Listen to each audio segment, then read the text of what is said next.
श्री गणेशाय नमः। उमा महेश्वराय नमः। मातुकुल देवी नमः। माता पिता चरण कमलभ्यो नमः। आज मैं शिव पुराण के तीसरे और चौथे अध्याय का इसमें वर्णन एक साथ दिया है, जिसका शीर्षक है साध्य साधन आदि का विचार तथा श्रवण, कीर्तन और मनन, इन तीन साधनों की श्रेष्ठता का प्रतिपादन। व्यास जी कहते हैं, सूत जी का यह वचन सुनकर वे सब महर्षि बोले, अब आप हमें वेदांत सार सर्वस्वरूप अद्भुत शिव पुराण की कथा सुनाइए। सूत जी ने कहा, आप सब महर्षिगण रोग शोक से रहित कल्याणमय भगवान शिव का स्मरण करके पुराण प्रवर शिव पुराण की, जो वेद के सार तत्व से प्रकट हुआ है, कथा सुनिए। शिव पुराण में भक्ति, ज्ञान और वैराग्य, इन तीनों का प्रीति पूर्वक गान किया गया है और वेदांत वेद्य सदस्तु का विशेष रूप से वर्णन है।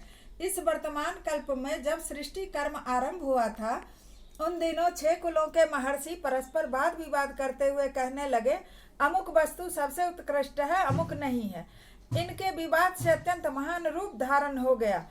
तब वे सबके सब अपनी शंका के समाधान के लिए सृष्टिकर्ता अविनाशी ब्रह्मा जी के पास गए और हाथ जोड़कर विनय भरी वाणी में बोले, प्रभु, आप संपूर्ण जगत को धारण पोषण करने वाले हो तथा समस्त कारणों के भी कारण हैं।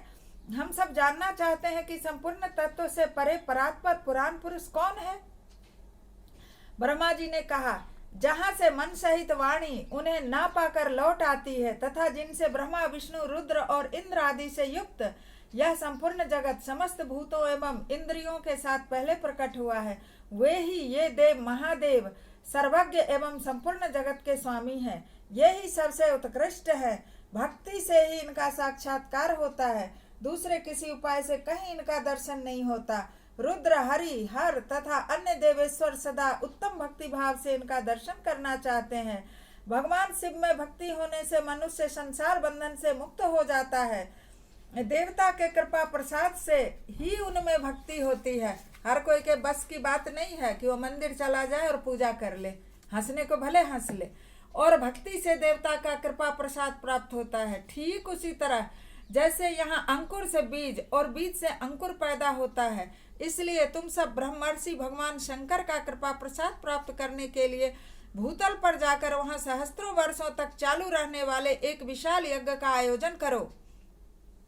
इन यज्ञपति भगवान शिव की ही कृपा से वेदोक्त विद्या के सारभूत साध्य साधन का ज्ञान होता है। शिव पद की प्राप्ति ही साध्य है, उनकी सेवा ही साधन है तथा उनके प्रसाद से जो नित्य नैमित्तिक आदि फलों की ओर से न अस्पृह होता है, वही साधक है। वेदोक्त कर्म का अनुष्ठान करके उसके महान फल को भगवान शिव के चरणों में समर्पित कर देना ही परमेश्वर पद की प्राप्ति है। वही सालोक्य आदि के क्रम से प्राप्त होने वाली मुक्ति है। उन पुरुषों की भक्ति के अनुसार उन सबको उत्कृष्ट फल की प्राप्ति होती है। उस भक्ति के साधन अनेक प्रकार के हैं, जिनका साक्षात महेश्वर ने ही प्रतिपादन किया है। उनमें से सारभूत साधन को संक्षिप्त करके मैं बता रहा हूँ। कान से भगवान के नाम, गुण और लीलाओं का श्रवण, वाणी द्वारा उनका कीर्तन और मन के द्वारा उनका मनन, इन तीनों को महान साधन कहा गया है। तात्पर्य यह है कि महेश्वर का श्रवण, कीर्तन और मनन करना चाहिए। यही श्रुति का वाक्य हम सब के लिए प्रमाणभूत है। इसी साधन से संपूर्ण मनोरथों की सिद्धि में लगे हुए आप लोग परम साध्य को प्राप्त हो। लोग प्रत्यक्ष वस्तु को आंख से देखकर उसमें प्रवृत्त होते हैं, परंतु जिस वस्तु का कहीं भी प्रत्यक्ष दर्शन नहीं होता, उसे श्रवणेन्द्रिय द्वारा जान सुनकर मनुष्य उसकी प्राप्ति के लिए चेष्टा करता है। अतः पहला साधन श्रवण ही है। उसके द्वारा गुरु के मुख से तत्व को सुनकर श्रेष्ठ बुद्धि वाला विद्वान पुरुष अन्य साधन कीर्तन एवं मनन की सिद्धि करे। क्रमशः मनन पर्यंत इस साधन की अच्छी साधना कर लेने पर उसके द्वारा सालोक्य आदि से क्रम से धीरे धीरे भगवान शिव का संयोग प्राप्त होता है। पहले सारे अंगों के रोग नष्ट हो जाते हैं, फिर सब प्रकार का लौकिक आनंद है वो भी विलीन हो जाता है।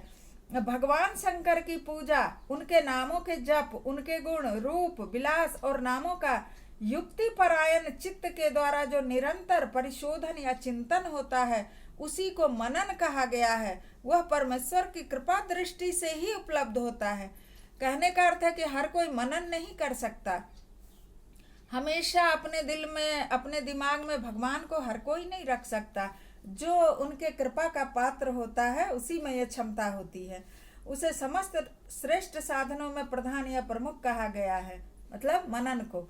सूत जी कहते हैं, मुनीश्वरों, इस साधन का महात्म्य बताने के प्रसंग में मैं आप लोगों के लिए एक प्राचीन वृतांत का वर्णन करूंगा, उसे ध्यान देकर सुने। पहले की बात है, पराशर मुनि के पुत्र मेरे गुरु व्यास देव जी सरस्वती नदी के सुंदर तट पर तपस्या कर रहे थे।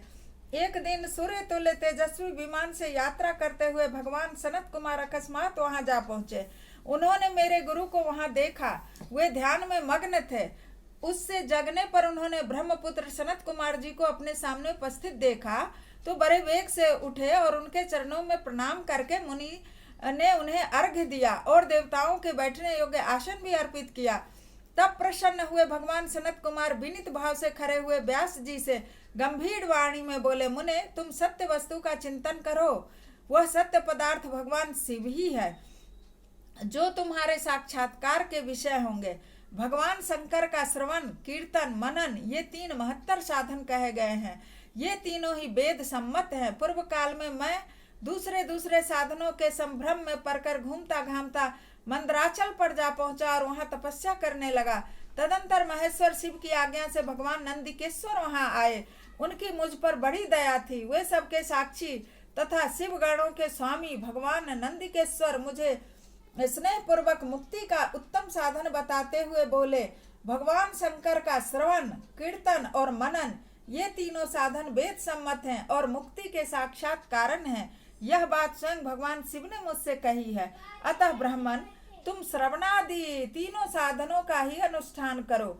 व्यास जी से बारंबार ऐसा कहकर अनुगामियों सहित ब्रह्मपुत्र सनत कुमार परम सुंदर ब्रह्मधाम को चले गए। इस प्रकार पूर्व काल के इस उत्तम वृतांत का मैंने संक्षेप से वर्णन किया है। ऋषि बोले, सूत जी, श्रवणादि 3 साधनों को आपने मुक्ति का उपाय बताया है, किंतु श्रवण आदि तीनों साधनों में असमर्थ हो वह मनुष्य किस उपाय का अवलंबन करके मुक्त हो सकता है? किस साधनभूत कर्म के द्वारा बिना किसी यत्न के मोक्ष मिल सकता है? इतना ही के साथ अध्याय 3 और 4 संपूर्ण हुआ। कथा को विराम देती हूँ। अब अगले अध्याय में अगले दिन। बोलिए भगवान शंकर की जय।